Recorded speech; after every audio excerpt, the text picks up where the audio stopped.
Hello viewers, রূপালী kitchen থেকে আমি সবাইকে স্বাগত জানাই। আবারও আপনাদের সামনে নতুন একটি রেসিপি নিয়ে হাজির হলাম। আজকে আমি আপনাদেরকে বানিয়ে দেখাবো স্বাস্থ্যকর ওটস খিচুড়ি। খেতে অসাধারণ লাগে আর খুব কম সময়ের মধ্যেই এই খিচুড়িটা বানিয়ে নেওয়া যায়। তাহলে চলুন আজকের ওটস খিচুড়িটি বানিয়ে নেওয়া যাক। এটি বানিয়ে নেওয়ার জন্য এখানে আমি 1 কাপ ওটস নিয়েছি। এখানে আমি সাপোলা ওটস নিয়েছি, আর এখানে নিয়েছি গাজর কুচি, মটরশুঁটি, বিনস, আর নিয়েছি ফুলকপি, একটা মিডিয়াম সাইজের পেঁয়াজ কুচি আর 2 পিস কাঁচা লঙ্কা। আপনারা চাইলে অন্য কোনো সবজিও এখানে ব্যবহার করতে পারেন।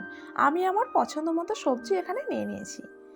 এবার এখানে একটা কড়াই বসিয়ে দিয়েছি। কড়াইটা গরম হওয়ার পর এখানে 2 স্পুন রিফাইন অয়েল আর 1 স্পুন ঘি দিয়ে দিয়েছি। তারপরে দিয়ে দিলাম গোটা জিরা। জিরার কালারটা চেঞ্জ হয়ে এসছে। এই পর্যায়ে দিয়ে দিচ্ছি পেঁয়াজ কুচি আর লঙ্কা কুচি। এবার এটা হালকা ব্রাউন কালার করে ভেজে নেব। আপনারা চাইলে এখানে টমেটোও ইউজ করতে পারেন, তো টমেটোটা আমি ইউজ করছি না। এবার আমি কেটে রাখা সবজিগুলো সব একই সঙ্গে দিয়ে দেব। আবারও একটু নাড়াচাড়া করে এটা ভেজে নেব।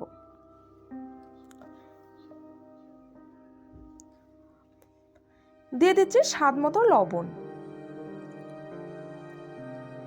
ওটসটা যেহেতু খুব তাড়াতাড়ি সিদ্ধ হয়ে যায়, সেই জন্য আগে আমি সবজিটা ভালো করে সিদ্ধ করে নেব। তো এটা আমি 2 মিনিট মতো ঢাকা দিয়ে রেখে দিয়েছি। আবারও এটা ঢাকাটা খুলে ভালো করে নাড়ি চাড়িয়ে নেব।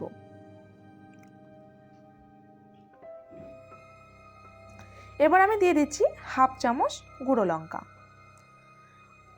আর দিয়ে দিচ্ছি 1/2 চামচ হলুদের গুঁড়ো। 1/2 চামচ এখানে হলুদের গুঁড়ো ব্যবহার করতে হবে। আবার একটু নাড়িয়ে চাড়িয়ে এটা ভেজে নিতে হবে। এবার আমি অ্যাড করে দিচ্ছি 1/2 চামচ ধনিয়া গুঁড়ো।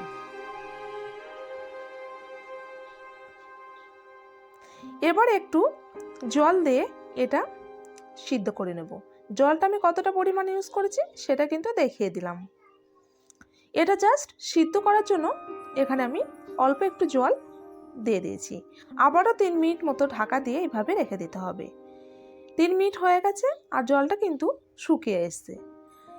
আর এতে করে কিন্তু ঢেকে রেখেছিলাম, তাতে করে সবজিটা কিন্তু একেবারে সিদ্ধ হয়ে এসছে।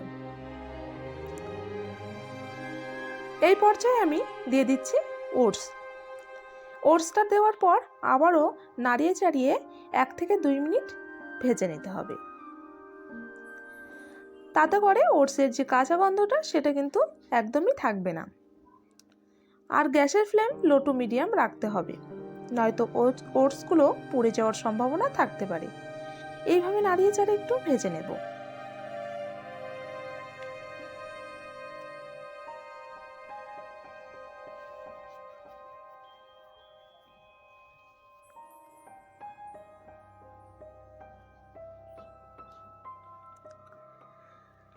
এবার আমি দিয়ে দিচ্ছি জল।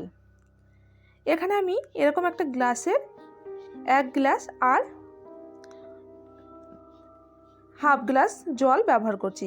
মোট 1.5 গ্লাস জল এখানে আমি ইউজ করলাম। এবার এটা 3 থেকে 4 মিনিট এইভাবে ঢাকা দিয়ে রেখে দিতে হবে। দেখতে পাচ্ছেন 4 মিনিট হয়ে গেছে, আর কতটা গাঢ় হয়ে গেছে সেটা দেখতেই পাচ্ছেন। উপর থেকে একটু ঘি আর একটু গরম মশলা পাউডার দিলে এটা পুরোপুরি রেডি হয়ে যাবে। আর হ্যাঁ, এটা মনে রাখবেন, ওটসটা কিন্তু অনেকটা বেশি হয়ে যায়, মানে ওটা বানানোর পরে ওটসটা কিন্তু অনেকটা ফুলে যায়। তার জন্য ওটসটা একটু ভেবেচিন্তে ব্যবহার করতে হবে। তো দেখতে পাচ্ছেন এতটা গাঢ়ই আমি রাখবো, এর থেকে বেশি গাঢ় করব না, পরে এটা বসে যাবে। তো যাই হোক, এটা আমার পুরোপুরি কমপ্লিট হয়ে গেছে।